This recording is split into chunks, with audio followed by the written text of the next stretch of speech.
Hey, it's Doug from the Rise Above Gym channel. And whether you're a seasoned pro or beginner looking to run your first 5K, I want to help you prevent running injuries with this strength and conditioning program. Let's check it out. Studies have shown 50 to 70% of all runners will contract some type of overuse injury during their training. Now, overuse injuries are going to be different in terms of how much overuse is actually done. For example, if you're a marathon runner, you can put in more miles during the week versus someone who's new, who their overuse might be just a few miles. Overuse injuries tend to occur for longer runners after the 40-mile mark per week for running. That's just generalization that studies have found.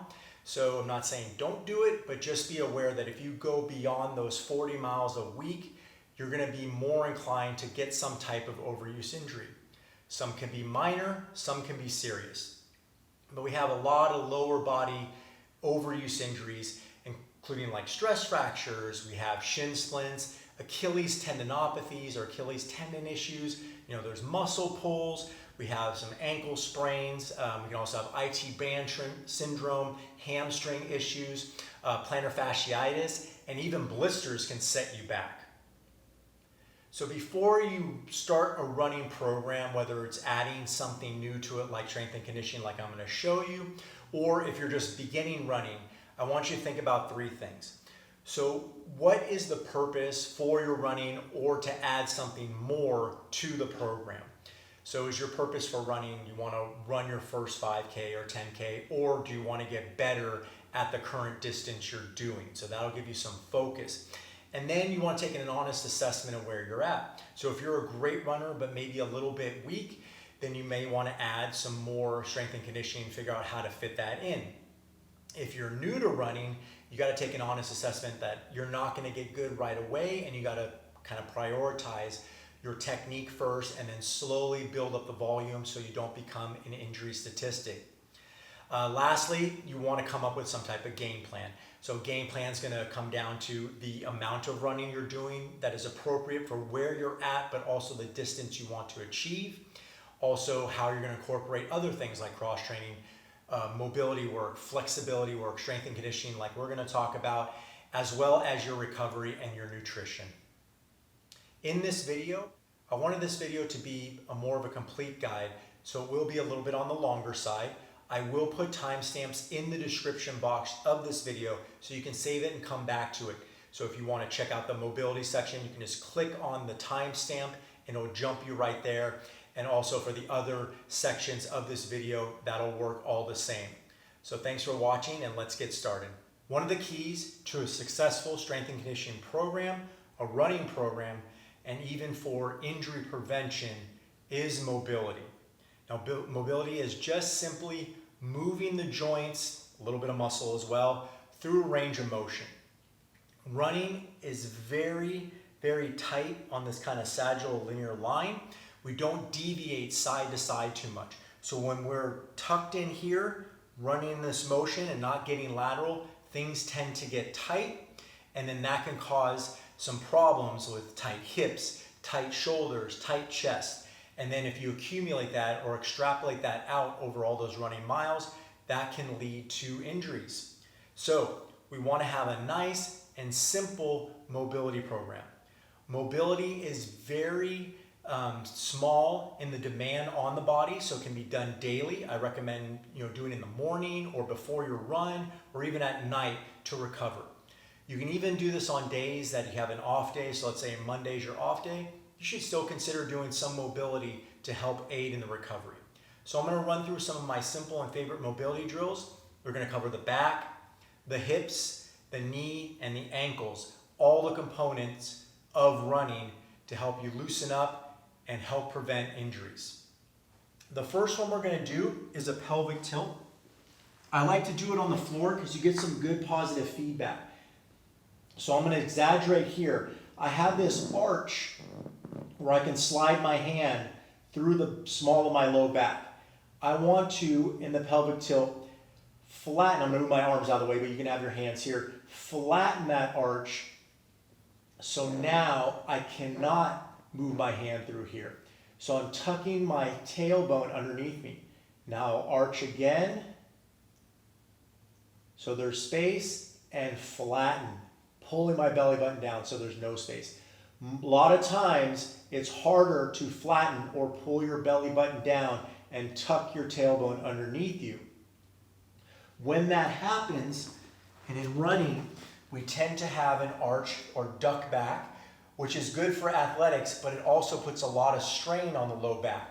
We want to be able to tuck our tailbone underneath us, so that way we relax these back muscles.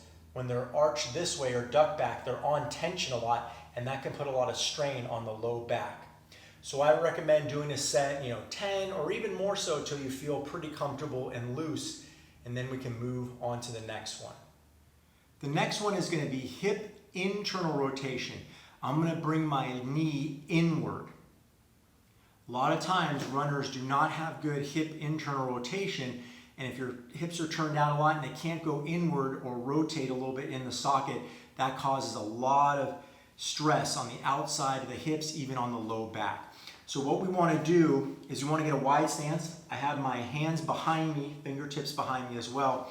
And the simplest way to do this, and there's many ways to do this, is I'm just going to drop one knee inward until I feel a little resistance. So for me, it's right before it touches on this side. I'm going to reset and then go on to the other side. I'm trying my best not to move this one. You can do it that way, but I want to really, for me, isolate that one leg. And then as I go along, I'm getting lower and lower. And as you get better, you can even sit more forward. So you want to compare legs and see if you can get that knee to the ground so you have a nice rotating hip. Another hip exercise I like is going to be for the adductors at the inside of the leg. I have my hands here. I'm going to extend one leg out and flat, so my foot is flat. You can have a slight knee bend, and you may have to walk it in different positions to get some movement. I'm going to have my head up, tuck my tailbone slightly so it's neutral, like pelvic tilt that we did earlier, so we don't want to arch back. We want to kind of have it neutral here. And I'm going to rock back until I feel some resistance, and then I'm going to rock forward till I feel resistance. I don't want to lose that low back, so I don't want to go into arching that low back. I want to keep it tucked. Rock back, forward, back, forward. So I'm going to open up the hips and the adductor muscles. And of course, I would do this on both sides. The next one I'm going to do is a hip flexor, hip pulses. This is going to work our hip flexors, so the rear and the front, but it's also going to work my knee and my ankle. So I'm going to tuck or pelvic tilt, tuck my tailbone, tall body. I'm going to have an angle here. Now, during the different sets, we can go to different angles. There's no real right or wrong. But for this sake, I'm just going to have it maybe at this like 10 or 15 degree offset here. I'm going to tuck my tailbone. I'm going to keep that tuck, and I'm going to move from my hips and then pulse forward and then back. I don't want to lose that tuck, so I'm going to keep that tuck, pulse forward, back, forward and back. I'm keeping knee alignment with my foot. I'm not bending over. I'm just keeping tall, getting a stretch, pushing forward and back, and then hopefully I can sink lower as I go along. And of course, I would do both legs.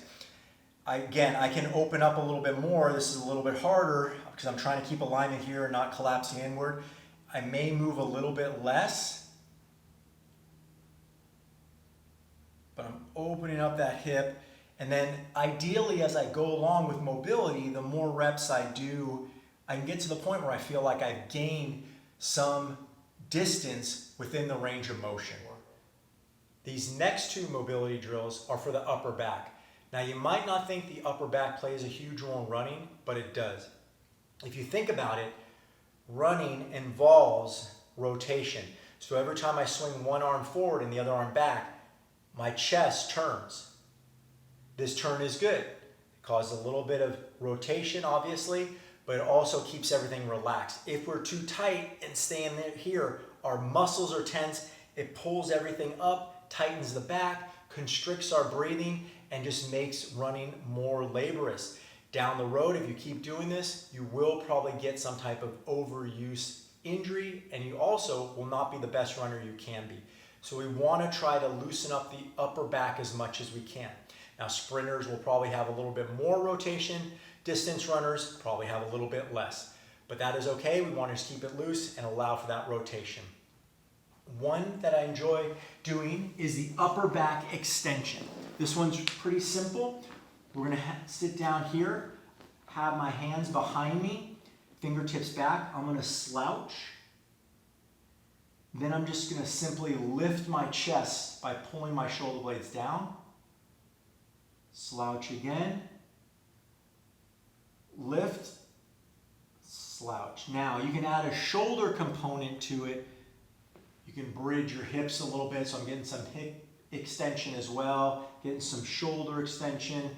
Again, go where it's comfortable for you. And do a few reps until you feel pretty loose.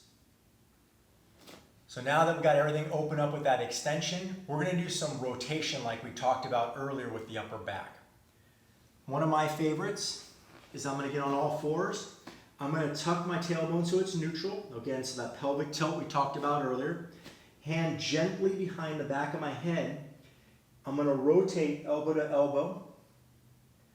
Then I'm going to rotate out. Now I'm not lifting because lifting is not rotation. I want to rotate. So I'm falling with my eyes.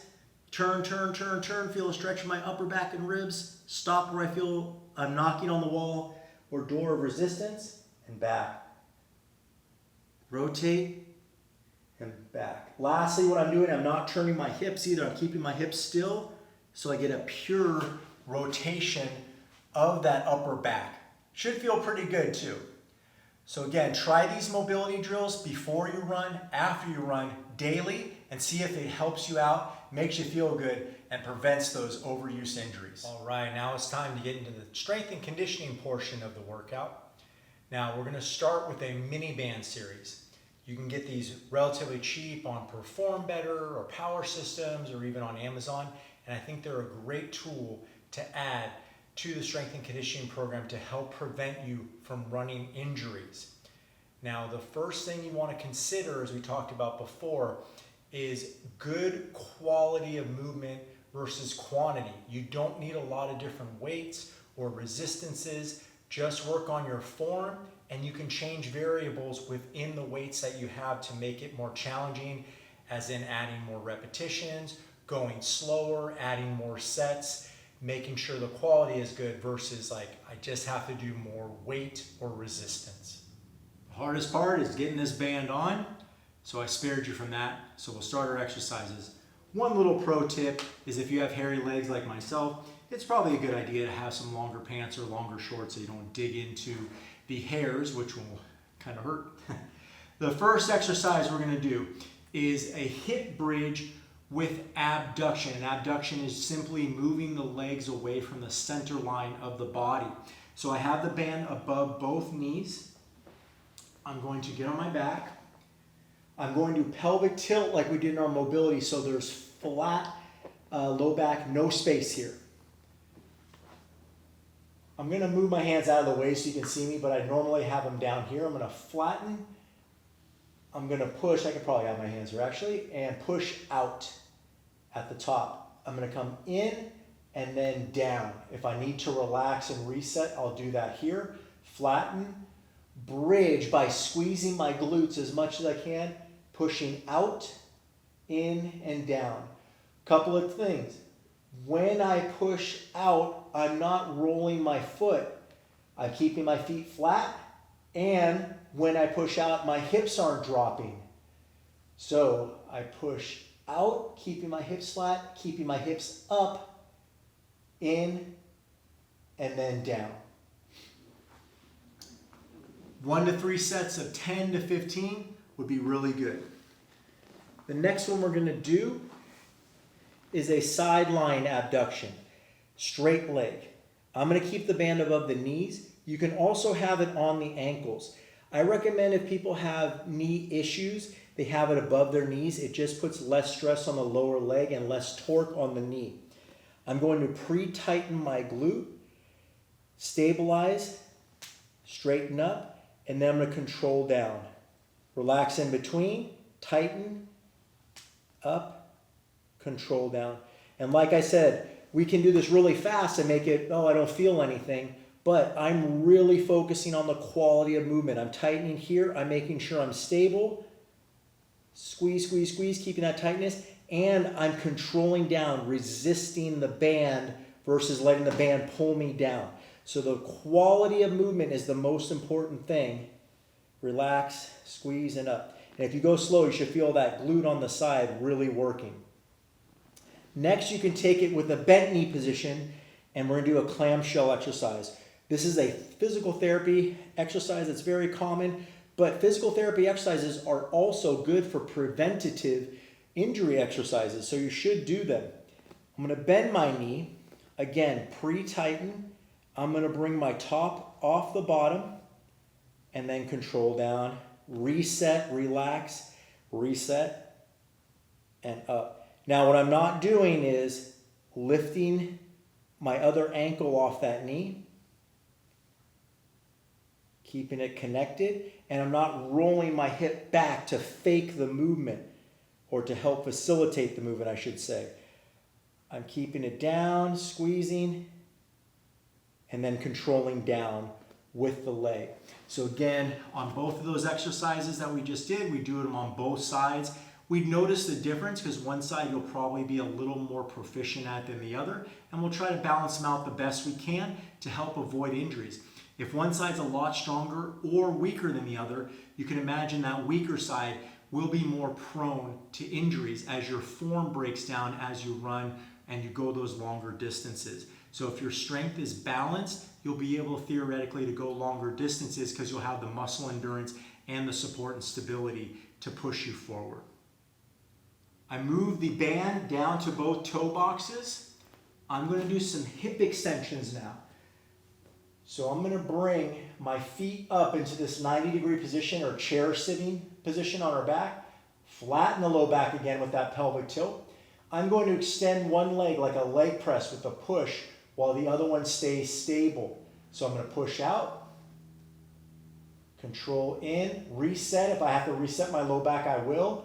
As I'm pushing out with my left leg, I'm pulling a little bit with my right leg. Controlling in, reset. Push out, control in, reset. If you're doing this correctly, you should feel your core working as well because the core, the low back wants to move and you're pulling down hard to keep stability, which is core stability. We're going to do some standing ones. Now I have the band on the ankles. You can easily have them above the knee. Again, if you have knee issues, it's probably best to keep it above the knee so you don't put a lot of torque on the lower leg. With this exercise, you can walk. I'm going to stay in frame, so I'm only going to take a side step and come back. But this is going to be lateral steps. So as we talk about in running, where everything's in, we want to practice getting out a little bit too, not only for the mobility sake, but for the strength sake. So I'm going to push out, my foot stays flat, and I'm going to control this other leg in, working these muscles for stability. Then I'm going to push out, control in. Again, I can walk multiple steps, string them together, but for the sake of the video, I'm staying put. A couple of things. My foot's not rolling with it. My knee is always aligned with my foot, and I'm controlling my foot in. Same thing on the other side, which may be a little bit different.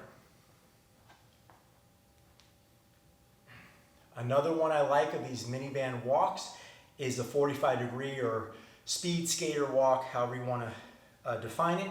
I'm going to take about a 45-degree step forward. Again, everything is flat. I'm going to control my left leg into my right as I shift, control, step out, shift, control. Then I'll go back. Back, shift, control, which is harder. Back, shift, control, control. So getting that deceleration and many planes of motion works the small stabilization hip muscles, which help protect the knee, the low back, the hip, and all the way down the chain. Next, we're gonna work our hip flexors. So running is a hip flexor movement. You'll see sprinters actually engage more hip flexors, hurdlers especially, and then distance runners, maybe not as much. They keep their hips a little bit more down just to be more efficient for those longer distances. Either way, we want to train the hip flexors. I have the band on both toe boxes again, much like I did on the line exercise. I usually like to grab something in front of me, but for this sake, I'll just hold here. What I want to do is tuck my tailbone a little bit, drive up with one leg, set it down. I can repeat on this leg, or I can set it down and shift, alternating. So I'm working these hip flexors, controlling down, not letting the band pull me down. I'm controlling. What I'm also not doing is crunching to bring it up. Drive with a little pause, drive, drive. That was our mini band series. I really like these because they don't put a lot of stress on the body, but work a lot of the smaller endurance-based muscles. You can do these once a week, pick 2 or 3 to add in your program, or you can do the whole series, especially on a day that your kind of recovery day. It won't stress the body out a lot, and you'll just kind of strengthen up those smaller muscles. Moving into the strength training portion, we're going to go over exercises I call double leg. Now, for lack of a better term, these are double leg movements where the legs are set up the same way and we're using them at the same time. So split squat or something like that, I consider it more of a single leg. It's just how you want to categorize it. This will include deadlifts, squat variations, calves, and then one other hamstring exercise. I'm going to go over the deadlift first. Again, external weight does help. I have a kettlebell here and a dumbbell. You do not need a lot of variable weight. Again, you can go slower, you can add more reps, more sets. Focus on your form first and then worry about the weight later. I do like kettlebells a lot just because of their versatility. You can get a 26-pound kettlebell relatively cheap, 50 or 60 bucks, and that'll last you a long time and be very versatile within your training program. The first one we're going to do is a deadlift, and a deadlift is picking up dead weight off the ground. I'll show you with the kettlebell and I'll show you with the dumbbell. I'm going to be at this angle here. I'm going to have it right in between my knees and ankles. I'm going to push my hips back. So if you kind of karate chop your hips, you don't have to do this physically, but in the beginning it does help. So I'm going to push here and push back, back, back, back. When I find the handle, I'm going to grip. Now when I grip, I'm going to roll my elbows back. That's going to set my upper back. I'm on tension right now. The bell's actually wanting to move. Now, if I were to let go, I'd fall backwards. That's how much we want to be anchored to the bell. So again, here, I'm going to push back, back, back, grip, roll my elbows back. Then I just squeeze my glutes, much like our hip bridge with the band that we did, and finish our hips. I'm going to push back, back, back, little tap on the floor, squeeze, and come up. Now you can do versions of this. You can do alternating arm, so I can switch either at the top or bottom.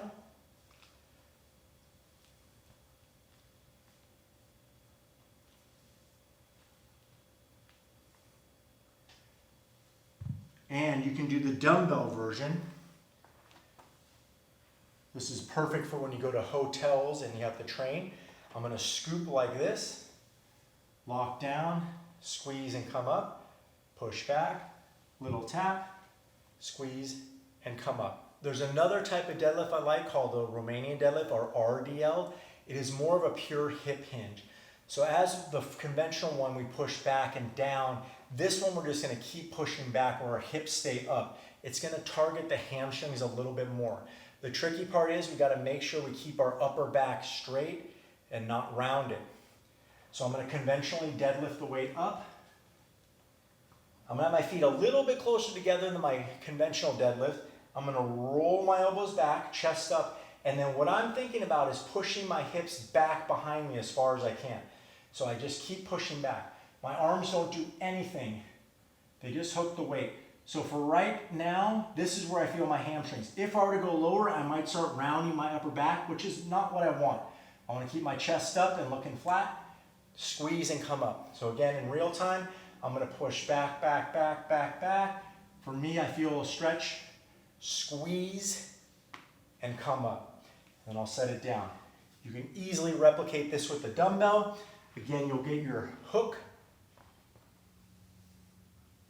I'll bring my feet close together, push back, back, back, hamstring stretch, squeeze, and come up. Again, we do not run around the upper back. That puts a lot of stress on the low back, and if you do that too many times, you could lead yourself to injury. Now the squat is the other double leg exercise I want to go over, kind of the main one. So I would pick maybe a deadlift on one day and a squat version on another day. Just a good way to separate them out.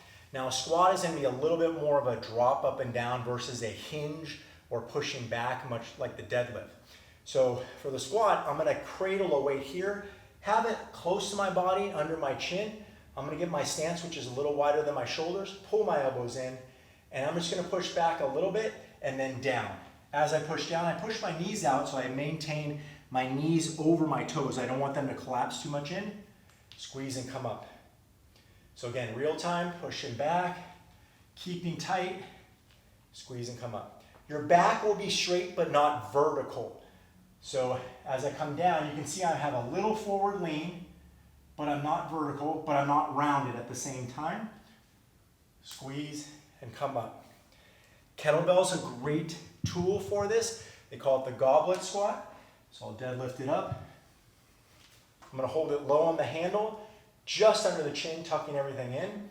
I'm going to squat down, tap my knees, squeeze, and come up. And there you have your squat variations. If you have one of these lying around your closet, it's time to dust it off and blow it up because we're going to put it in your workout. This is going to be a stability ball hamstring curl. One of my favorites to target the back of the legs. We're going to go on the ground. We're going to do 2 feet. I'm going to have my heels on the ball. I'm going to have my setup as I normally do. Low back flat, hands for support. I'm going to bridge up by squeezing my glutes, curl in evenly as I can on both legs, and control back. When I control back, I do not drop my hips on the way down. If I get tired after a few reps, it is okay to put down, reset, and come back. The calf raise is not just a glamour exercise. It's to strengthen the ankles, the calf muscles, which there's 2 of them, the gastrocnemius and the soleus, which is underneath, but also the front of the shin. We want to target that muscle as well to help fight against plantar fasciitis. So you need a small box. You can hold on to anything. I'm going to have my feet about halfway on, but I want to feel like I'm not going to fall off or slip off. I want to drop down as low as I can on both feet, and then I want to get as high as I can on both feet again, going towards the big toe. Drop down and up. You can do these for higher reps because they tend not to fatigue as much. And then if you feel good, you can always add a little bit of external resistance or weight. This is a good one to finish off your legs with. The last 2-legged exercise I want to go over is a swing. I'm going to use the kettlebell first, and I'll show you with the dumbbell. The swing is a great way to build up muscular endurance. Also, that explosiveness to help get you up hills, or short bursts of energy, or even that kick at the end if you're trying to beat that other competitor out. I once read an article in about 2008 or 9 where a guy had bad knees, and he trained primarily with kettlebell swings and a little bit of running, and was able to complete a marathon. It wasn't a record-breaking time, but just considering the fact he did more volume of kettlebell swings than he did running and was able to do a marathon says something. Now the kettlebell swing, we're going to line up in a triangle. I'm going to grip the bell. I'm going to hike the bell up high above the knees. So this is much like our Romanian deadlift, where we keep our hips up high, pushing our hips back, and then we explode out. So if you think about Romanian deadlift with a little more of a pendulum movement instead of straight up and down with the weight, that is what we're aiming for. So I'm going to hike, roll back, chest up, tilt the bell, hike, and then squeeze my glutes to drive the bell. I get a float at the top, hike through. I wait for the bell in the backswing, so I'm not bending early and it's way down here, which puts stress on my low back. I'm waiting, hiking through it the last second, and up. Again, if you're in your hotel or all you got at home is dumbbells, you can do this by scooping the dumbbell with your fingers, tilting back.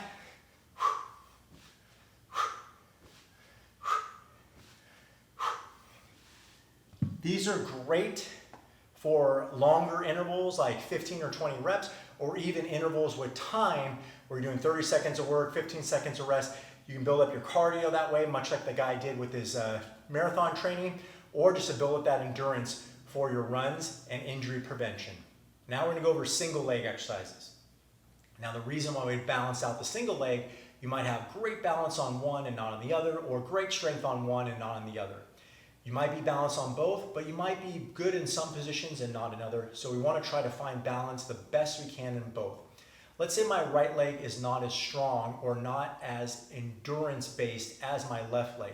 The longer I go on a run, this leg's going to start to fail or give out, which could change my running technique or rely more on my left leg, and that's going to cause problems. I could hitch a hip and run awkwardly and then cause knee pain or IT band syndrome, and it's just not great. So we want to try to prolong our strength and endurance on both legs, get them to work as evenly as possible, and then help you be the best runner you can be and stay injury proof. The first one we're going to do, and if you have a long band, that's ideal, is we're going to do a hamstring flexion extension. This is a little bit on the mobility side, but it's also on the strength side as well. I'm going to hook it around one of my feet. Anything on the floor we've talked about is we're going to keep our low back flat, that pelvic tilt. If you want a little support, you can have this leg down, and I'm just going to squeeze down and then come up. When I come up, my low back is not popping up off the floor. If I straighten this other leg, there may be a tendency, if I come up, to have this leg pop up too. I don't want that. I want to keep my low back down, especially at the bottom here. I don't want to arch. I want to keep it flat. And I want to keep the other leg down. And I just want to move through this range of motion the best I can. And of course, I would do both legs with that. Next one we're going to do, single leg hip bridge. So much like the one we did with the band around both knees, I'm going to flatten my low back. I'm going to use my right one as my active leg. So I'm going to have this one about a shoe and a half away from my backside. If I'm far here, I'm not going to get a lot of range of motion. If I'm close, I'll get a lot of power, and again, I won't get a lot of range of motion. So I got to find a good zone. Usually it's about a shoe to shoe and a half away from your backside. Flatten my low back. I'm going to have my legs in parallel. I'm going to squeeze, get flat at the top, and then I want to control down. I want to make sure I get flat. So I felt like I could get more power, so I'm going to bring my foot in a little closer, get flat, so I'm not tilting, and then controlling down. Also, I'm not halfway. So if you're only getting halfway, I want you to work the doubles a lot. But if you can get more and flat, that's good. Another good one is you can do a figure 4, cross over. As I bridge up, I'm going to subtly push this knee down flat. Little pop. And then I'm coming down. Again, I'm going to bring my foot a little bit more closer to me. Up. And then control down. So those are great for high reps. Do them on both sides and do them often. All right, time to go back to our stability ball. We're going to set up, much like you did with the 2-leg hamstring version, we're going to do single leg. So I'm going to bridge up, have my feet on the ball a little bit, bridge up. I'm going to lose one of my legs, curl in and back. Try not to drop my hip as I do it. If I get tired, I'll just put this other foot down and I'll switch. Really feeling that burn in that hamstring. The hamstrings like to cramp up when they get tired a lot. So it's a good exercise to do, very simple. And also added benefit, it works the core a lot. As you stabilize your body, you're getting that core endurance. I like a lot of single leg balancing exercises just to get the ankle and the knee and everything just kind of moving around subtly and just constantly making those shifts in the body to correct, to keep over our center. You can use something like this, like a Bosu, but I'll show you an option that you don't need one. I'm just gonna stand in the middle. I'm gonna bend my knee. You can have something near you for support, but I'm gonna try to stay balanced as I shift around. And I'm trying not to do any wild movements or crossing over for counterbalance. I'm trying to stay right over the center of my foot. If it's easy, I can sink a little more and do more. Now, if you don't have one of these, totally okay. I'm just gonna move this out of the way. Just try it with eyes closed. So I'm gonna sink, close my eyes, and just try to hold for 30 seconds and see, making those light corrections. You'll see it's actually pretty challenging. Another great one, single leg strength, balance and stability, is a step up. Now the step up's nice because you can change a lot of things by making the box higher or lower. You can add weight in one hand, in the middle, or two hands. The variables are endless. Now the step up is great, one, because it builds up strength on the single side, but it also gives you that angle, so when you're running up hills, that's gonna help you, charge up those hills a little bit better.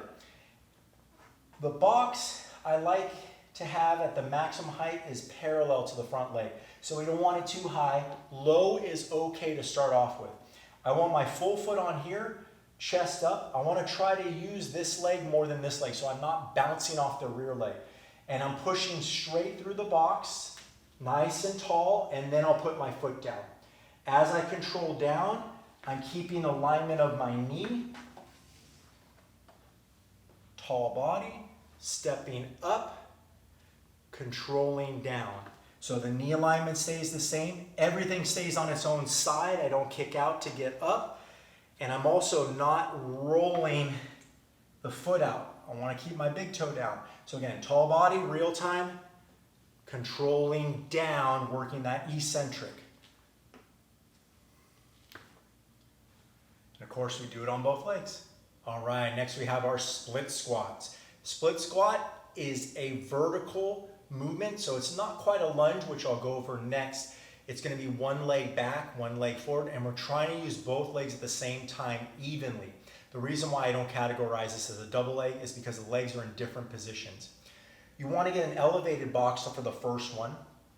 Now you can have one foot up or flat or toe up. It's kind of a personal preference. I want to use both legs evenly. I want to descend downward, get a stretch in that rear leg, and then drive up. So I'm a little jammed up. I'm going to hop out.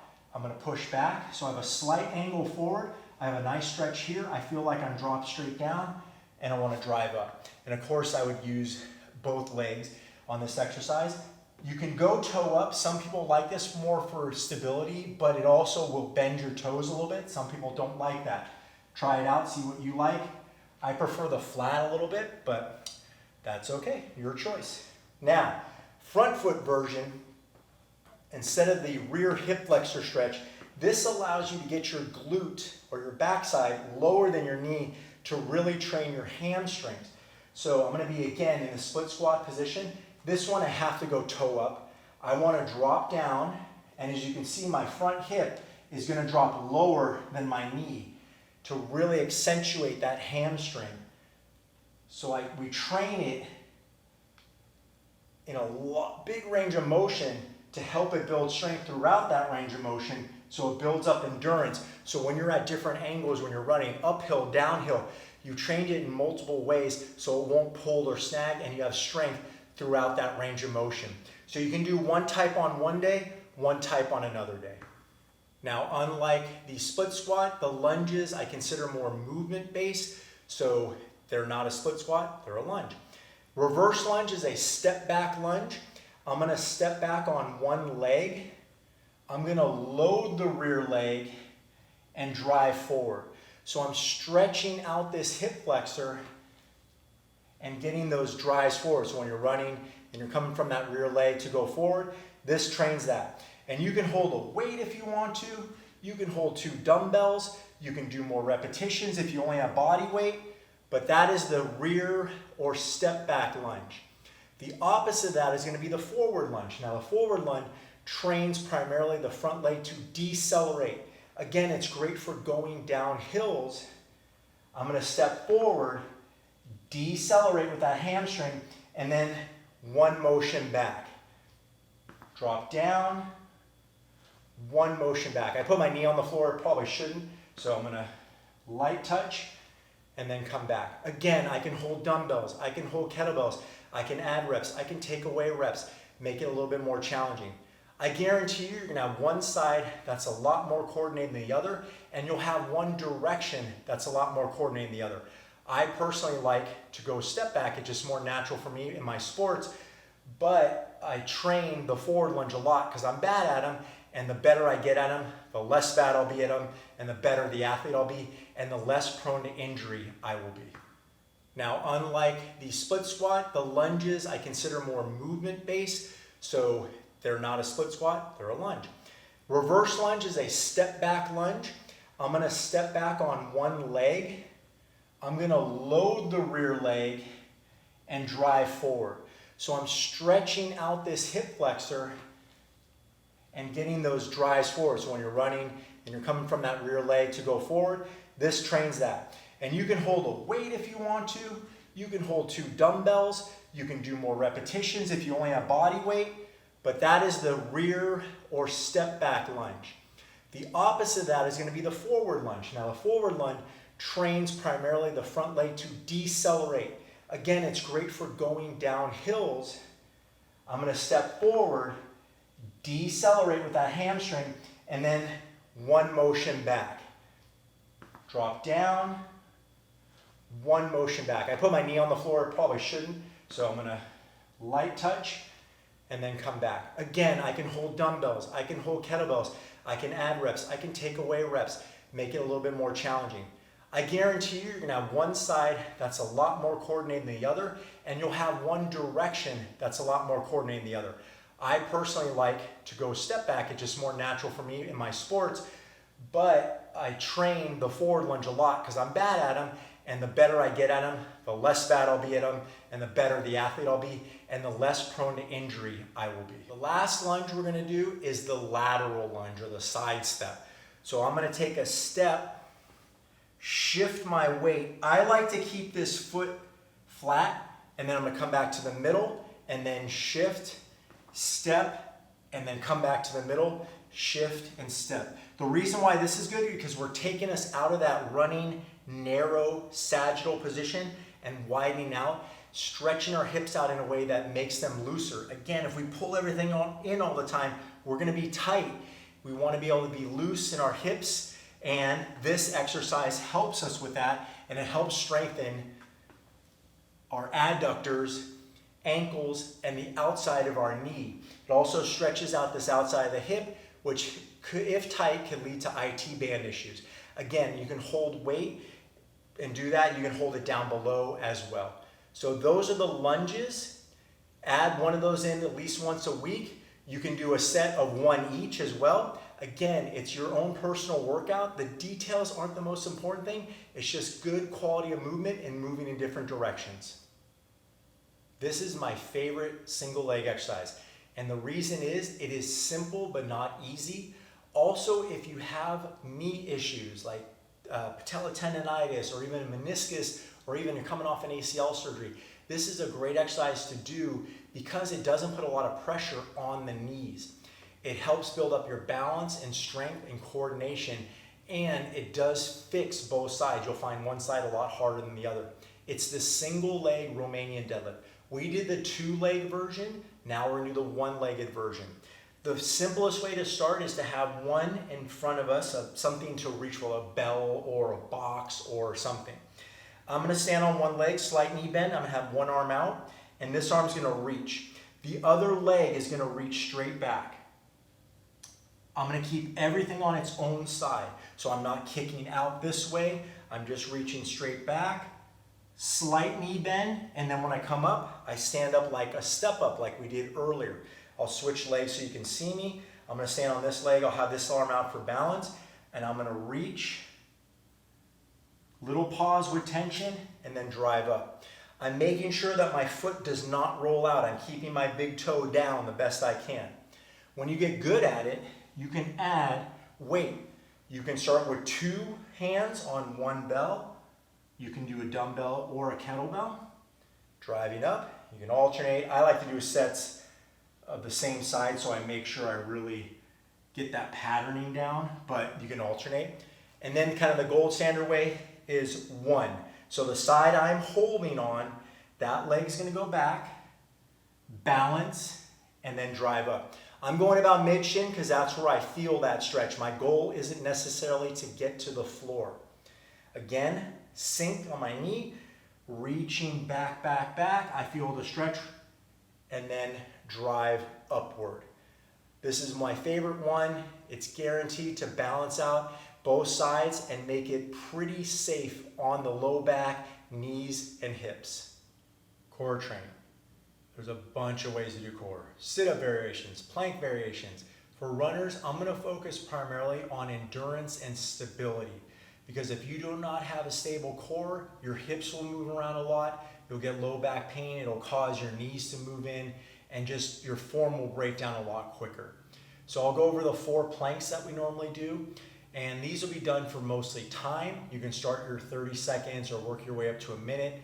Obviously, there's a front plank where we're gonna be triangular position, shoulder and elbow in a straight line, up on the toes. We're gonna keep our glutes engaged, pull our elbows down so we're tight, and we're just gonna hold. You can also hold top position, but this one will be a little bit more on the shoulders. Side plank. Bunch of ways to do this. I wanna get a good surface area with my arm. I'm gonna rotate it out a little bit. I'm gonna have my elbow and shoulder in a straight line here. Ideally, the gold standard, I'm gonna stack my feet, line up my ear, shoulder, hip, knee, and ankle. Now, this might be difficult for some to do, especially on one side. You can easily bend your knees and do the same thing. Or the intermediate way would be to have one leg straight and one leg supported. If your low back is good, you can do a back plank. Again, what's the rule for on our back? We're gonna flatten our low back so there's no space. You can support. Now you can bend your knees here. If you straighten, you gotta make sure you don't lose that arch. You gotta keep it flat. And whatever you do, keep your glutes tight as you're holding. So those are more the time-based ones. Now there's 2 that I like that are low back specific. Dr. Stuart McGill uses these in his back protocol. One is a dead bug and the other is a bird dog. These are more dynamic, but they're slow and controlled. So the slower you go, the better. The dead bug is on your back. Again, flat low back, arms up, knees at 90 degrees. Ideally, I'm going to move at the same time, opposite arm and leg, reaching through my fingers and heel. My heel doesn't touch the ground, my fingers don't touch the ground, and I'm moving back at the same time. When I extend out, I do not lose that arch, so I'm pulling strongly into the ground. Also, this other arm's not moving, I'm isolating. So there's a little bit of a brain wiring component. Now, if this is hard, just start with your arms up and see if you can do heel taps without losing that low back. So I'm keeping really tight, trying to talk and do this at the same time, but that's a good way to start. And then as you get better, you can add the straight leg version, and then you can add the arms. Now the bird dog is the same thing, but on all 4s. We're gonna tuck our tailbone and extend opposite arm and leg. What I don't wanna do is rotate, and I don't wanna lift and arch. Coming back. So I tuck my tailbone, I'm gonna keep that tuck, reach, reach, reach at the same time, hold, smooth on the way in. Reach, reach, reach, hold, smooth on the way in. So again, we're keeping it stable. Add those in, you can do high reps, you can do 1 set if you go slow and control, up to 3. Try one of those in every workout that you do to build up the core stability. If you have a band, I have 3 core exercises that I really like with the band. So one is going to be a Pallof press. Again, this is a physical therapy exercise, but as we talked about earlier, physical therapy is also pre-physical therapy or prehabilitation, so you don't get injured. I'm gonna bring it to my sternum or the center of my body, and I'm just gonna push straight in and out. And when I push, it's not going towards the anchor. I'm staying put, pushing straight in and out, and back in. You can also add a churn. So I'm gonna do a half circle away and in, or out, shoulders remain down and around. Again, I'm trying not to let it go towards the anchors. That's where the stability comes in. Lastly, we're gonna do a standing side plank or a band core hold. I'm gonna push straight out, set my shoulders down and hold. And I like to hold for about 30 seconds or a little bit longer, and that builds up the core stability really well. You complete your workout, either you're running or you're strength training. Now it's time to recover and stretch. I'm just gonna go over a few basic stretches that you can do. Shouldn't take you too long. You do wanna do stretches or else you're gonna be tight when you wake up the next morning especially. So just these basic ones help. I like a strap just because it gives me a little support. And I think the key component people miss sometimes is when we're stretching at the end of the workout, we want to relax and recover. If we're on tension a lot, we're not going to really let the muscles relax and recover. So the strap will help give us a little bit of leverage to do so. You can take the strap off of your duffel bag, or if you have something like this, it helps.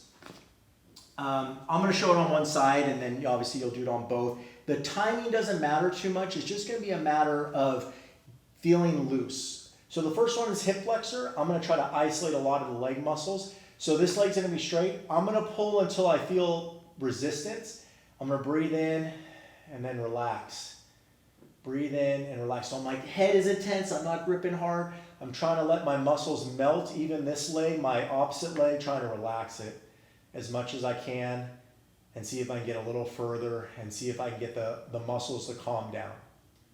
When I'm done with that, I'll go to my hamstring, so straight up. Now, if I can't get my leg straight up, I'm not gonna force it. I'm just gonna go to, again, where I feel resistance and where I can keep my knee pretty straight. So for right now, this is where I'm at. Now I'm just gonna tighten up a little bit, breathe in, and then relax, and see if I get a little further with relaxation. Breathe in, relax.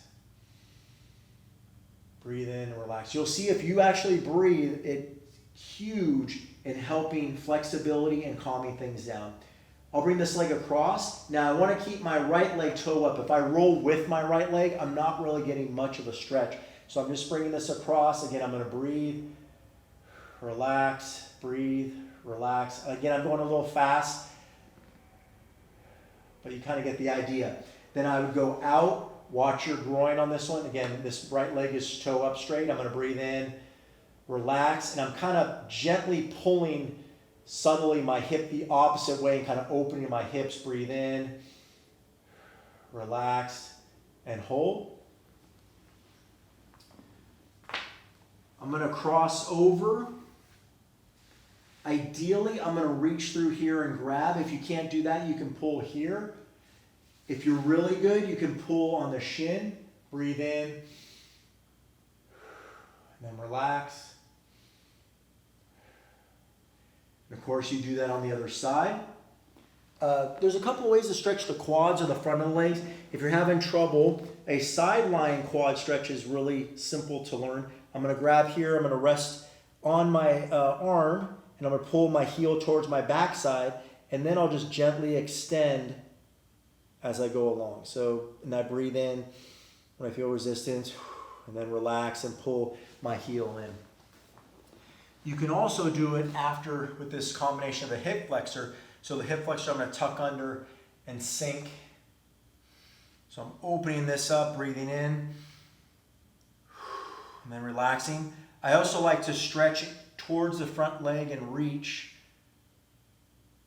That stretches all this down here. There's a muscle in there called the QL or quadratus lumborum. It's a tight muscle way inside the hip where this can get that a little bit. Also, if you want to go back to the quads, I can grab my foot, bring my heel towards my backside, pull it in as much as I can, pulse forward and back. You can stretch your calves with a simple down dog. alternating the heels.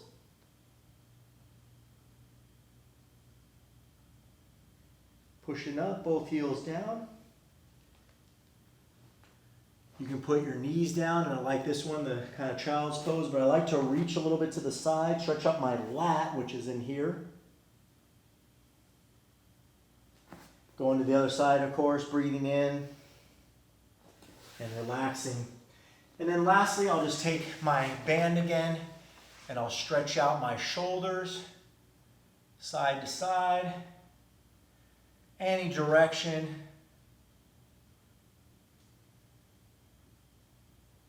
Just stretching those out best we can. So do that after your workouts, then you'll wake up feeling a lot better than you would have been, and you're able to run the next day. So there you have it, my complete guide for strength training, for injury prevention for runners like you. If you like it down below. Also subscribe for more content in the future. If you have any questions, drop them in the comment box. See you again next time, and happy and safe running. Take care.